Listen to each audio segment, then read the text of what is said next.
Contract act के बारे में कहा जाता है कि हमने आज तक जो भी देखा, जो भी किया, मोस्टली सुबह से लेकर शाम तक कम से कम 20 कॉन्ट्रैक्ट हम डेली आज भी करते हैं और इन फ्यूचर करते रहेंगे। कॉन्ट्रैक्ट के नंबर्स बढ़ते जा रहे हैं। कैसे हम इतने कॉन्ट्रैक्ट्स करते हैं डेली? सुबह ऑटो वाले से कॉन्ट्रैक्ट करते हैं, रिक्शे वाले से कॉन्ट्रैक्ट करते हैं, सब्जी वाले से कॉन्ट्रैक्ट करते हैं, कार वाले से कॉन्ट्रैक्ट करते हैं, पेट्रोल वाले से कॉन्ट्रैक्ट करते हैं, घर में कुछ प्रॉमिसेस करके आते हैं जो विदाउट कंसीडरेशन कॉन्ट्रैक्ट होते हैं। कुल मिला के हमारा काम सुबह से शाम तक बिना 2, 4, 10 कॉन्ट्रैक्ट किए नहीं होता, चाहे मैं घर में ही क्यों ना बैठा हूं। मॉर्निंग में बोला बाथरूम चले जाओ, यस आई प्रोमिसेस 9 बजे चले जाएंगे, आई वॉज डन समथिंग। कोई प्रॉमिस किया, उस प्रॉमिस को कंसीडरेशन के तहत उस प्रॉमिस को हमको परफॉर्म करना है। और कॉन्ट्रैक्ट में हमको क्या करना है? कॉन्ट्रैक्ट में भी तो हमको परफॉर्मेंस ही करनी है जो हमने प्रॉमिस किया है। वो अलग बात है कि वो प्रॉमिस एक व्यवसायिक प्रॉमिस था। जनरल चीज ये है कि एक व्यवसायिक प्रॉमिस है और हमें एक व्यवसाय के तहत कुछ परफॉर्मेंस करने के लिए एक प्रॉमिस करना पड़ा। उस प्रॉमिस पे हम अटक हैं और अगर उस प्रॉमिस को परफॉर्म न किया तो कॉम्पनसेशन हमसे ले लिया जाएगा, तो उसका जो हर्जाना खर्जाना है वो हमसे पेमेंट ले लिया जाएगा, नहीं? और अगर हमसे पेमेंट ले लिया जाएगा उसके हर्जाने खर्जाने का, तो साहब फिर हम लायबल हो जाएंगे। अगर नहीं देता तो, या नहीं परफॉर्मेंस करी तो। हमारे पास कॉन्ट्रैक्ट करने के लिए अब कौन कौन चाहिए? कॉन्ट्रैक्ट करने के लिए आपको कितने लोगों की, किन चीजों की आवश्यकता है, क्या क्या चाहिए? Essentials of the contract. Contract के इसेंशियल्स क्या क्या हैं?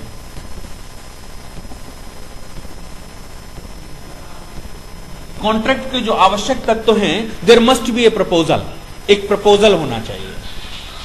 कहता है there must be a proposal.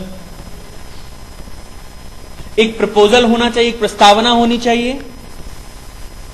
और प्रपोजल जो करेगा, प्रपोजल करने वाला है तो कॉम्पिटेंट पार्टी चाहिए, यानी कि कौन? प्रस्तावक, प्रपोजर। तो वो कहता है द प्रपोजर, जो प्रस्तावना करे, प्रस्तावक। नहीं, जब प्रपोजल हो जाएगा, प्रपोजर हमको देने वाला मिल जाएगा, प्रपोज करने वाला मिल जाएगा, तो there must be a subject matter. एक सब्जेक्ट मैटर हमको चाहिए।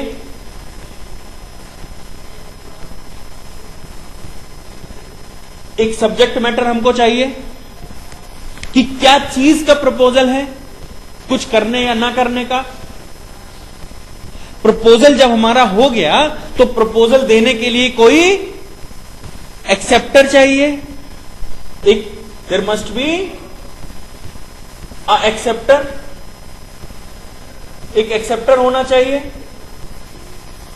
और अगर हमें एक्सेप्टर मिल गया तो एक्सेप्टेंस आनी चाहिए। तो वो कहता है there must be an acceptance. एक एक्सेप्टेंस आनी चाहिए, एक स्वीकृति आनी चाहिए। ठीक, ये हमारे लिए इसेंशियल चीजें हैं, इनके बगैर हम चल ही नहीं सकते। कौन? एक कॉम्पिटेंट पार्टी मेरे लिए आवश्यक है कि कॉम्पिटेंट पार्टी होनी चाहिए। और कैसी कॉम्पिटेंट पार्टी? एक प्रपोजर और एक एक्सेप्टर। एक प्रपोजर जो प्रपोजल दे और दूसरा एक्सेप्टर जिसको प्रपोजल दिया जाए। सब्जेक्ट मैटर चाहिए कि किस चीज का प्रपोजल दिया जा रहा है। Says will you marry me, क्या तुम हमसे विवाह करोगे? It's a proposal. To whom you are giving? There must be a competent party. Competent party से मतलब you can't say it to your mother, will you marry me? You can't say it to your father, to your sisters, or whoever.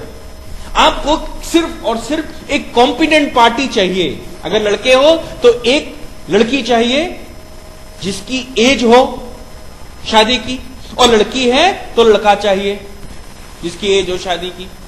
और competent होने से मतलब है कि उसकी दूसरी विवाह ना हो, ऐसा ना हो कि उसका एक विवाह हो चुका हो, ऐसा ना हो कि वो पहले से कुछ कर चुका हो, ऐसा ना हो कि वो माइनर हो, ऐसा ना हो कि वो बूढ़ा हो। हमें प्रपोजल देने के लिए एक कॉम्पिटेंट पार्टी चाहिए एटलीस्ट, जिसको हम प्रपोजल दे सकें।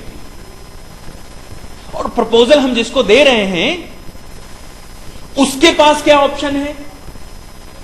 उसके पास ऑप्शन होना चाहिए कि he will accept the proposal. वो एक्सेप्ट करेगा उस प्रपोजल को, कि वो एक्सेप्ट कर सके। तो प्रपोजल देने वाला और प्रपोजल लेने वाला, दो पार्टियां हमको चाहिए। प्रपोजल चाहिए यानी कि सब्जेक्ट मैटर चाहिए, जो चीज हम दे सके। ठीक। इसके अलावा जो और एसेंशियल चीजें हैं वो हम फिर इसमें कंटेंट डाल देंगे। ये तो बेसिक चीज आ गई कि साहब हमने एक कॉन्ट्रैक्ट एक ऑटो वाले से किया, तो मैंने कॉन्ट्रैक्ट किया, मैं ऑफर दूंगा उसको कि भैया चलोगे बड़े चौराहे, और वो एक्सेप्ट करेगा। क्या सब्जेक्ट क्या है? बड़े चौराहे जाना। नहीं, अब इसके अलावा हमें क्या क्या चाहिए वो देख लीजिए। अब वो आपका पॉइंट बनता है कि आपको उसके अलावा क्या क्या चाहिए।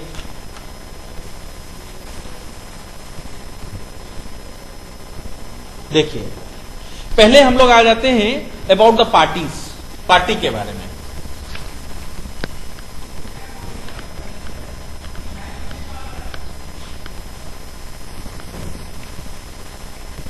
पार्टीज के बारे में आ जाइए।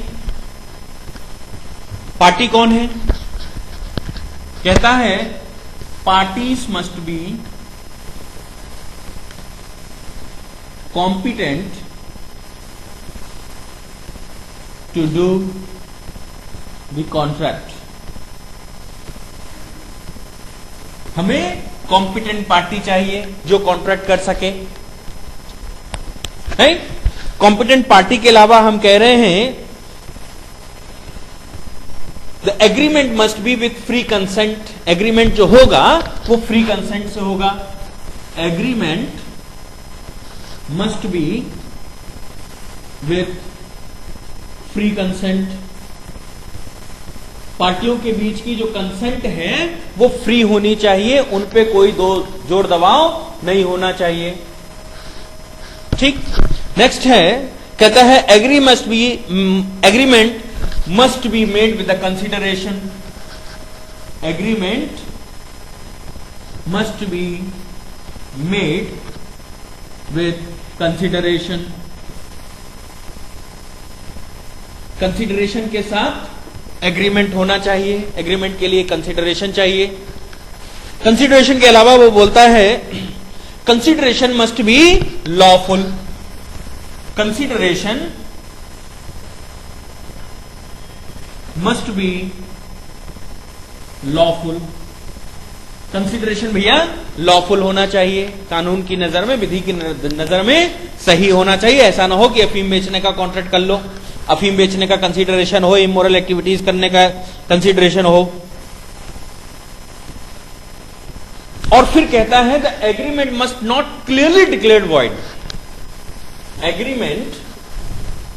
Agreement must not declare void. Agreement ऐसा ना हो कि वो वॉइड डिक्लेयर कर दिया गया हो। कोर्ट ने उसको बोला या लेजिस्लेशन ने बोला कि साहब इस तरह के एग्रीमेंट वॉइड हैं। जैसे हमने कहा कि साहब किसी की ट्रेड को रोकने के लिए किया गया कॉन्ट्रैक्ट, किसी की शादी को रोकने के लिए किया गया कॉन्ट्रैक्ट, इमोरल एक्टिविटीज को करने के लिए किया गया कॉन्ट्रैक्ट, अनसर्टेन इवेंट के लिए किया गया कॉन्ट्रैक्ट, ये सारे कॉन्ट्रैक्ट कैसे हैं? कॉन्ट्रैक्ट विदाउट कंसीडरेशन, ये सब वॉइड है। तो ऐसा ना हो कि कोई एग्रीमेंट शुरू से ही शून्य घोषित कर दिया गया हो। ठीक, ये चीजें हमको इसमें देखनी। अब हम लोग शुरुआत करते हैं एक सीरीज की। उस सीरीज में क्या क्या चीजें आनी चाहिए, यानी कि कॉन्ट्रैक्ट शुरुआत होने से लेकर और अंत तक कॉन्ट्रैक्ट के क्या क्या पार्ट्स होने चाहिए वो देखो।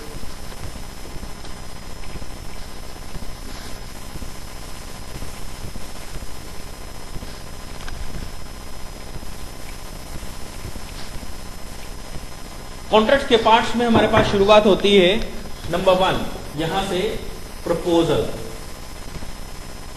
यानी कि ऑफर। प्रपोजल और ऑफर में कोई फर्क होता है?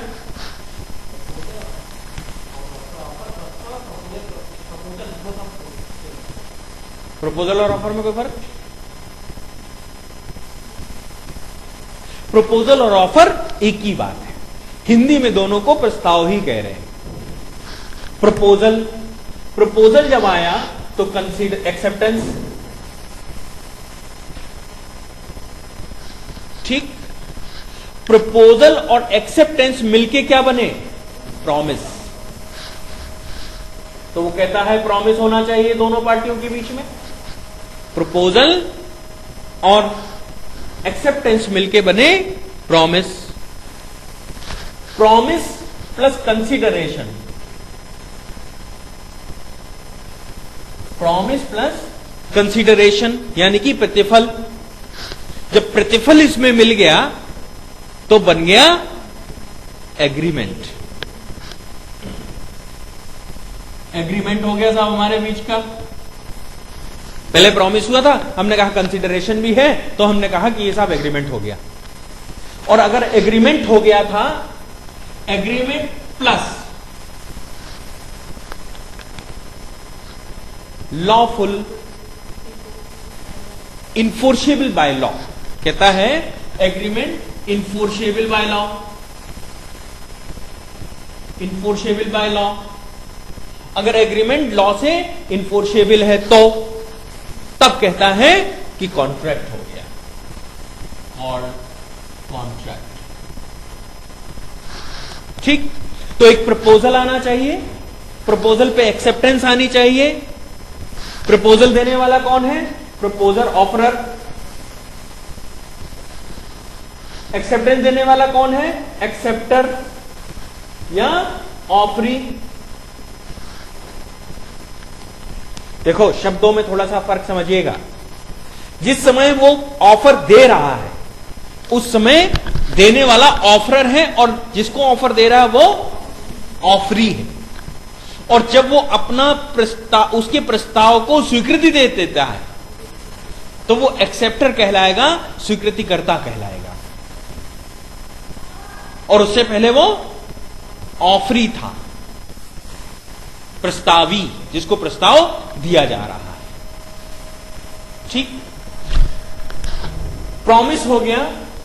प्रॉमिस कैसा होना चाहिए? Promise from the both side, दोनों प्रॉमिस करेंगे। प्रपोजर ने प्रपोजल दिया और एक्सेप्टर ने एक्सेप्टेंस दी तो प्रॉमिस बनेगा। तो कहता है promise must be from both side. Promise both side से होना चाहिए, दोनों तरफ से प्रॉमिस होना चाहिए, ठीक। और दोनों तरफ से प्रॉमिस हुआ तो कंसीडरेशन वो कहता है कि प्रतिफल होना चाहिए भैया, और consideration must be lawful. Consideration कानून की नजर में उचित होना चाहिए, लॉफुल होना चाहिए। ऐसा ना हो कि स्मगलिंग करने के लिए कंसीडरेशन दिया जा रहा हो कि साहब स्मगलिंग करके लाओगे तो मैं तुमको इतने पैसे दूंगा, उसको गोली मार दोगे तो मैं तुमको इतने पैसे दूंगा, सुपारी खा ली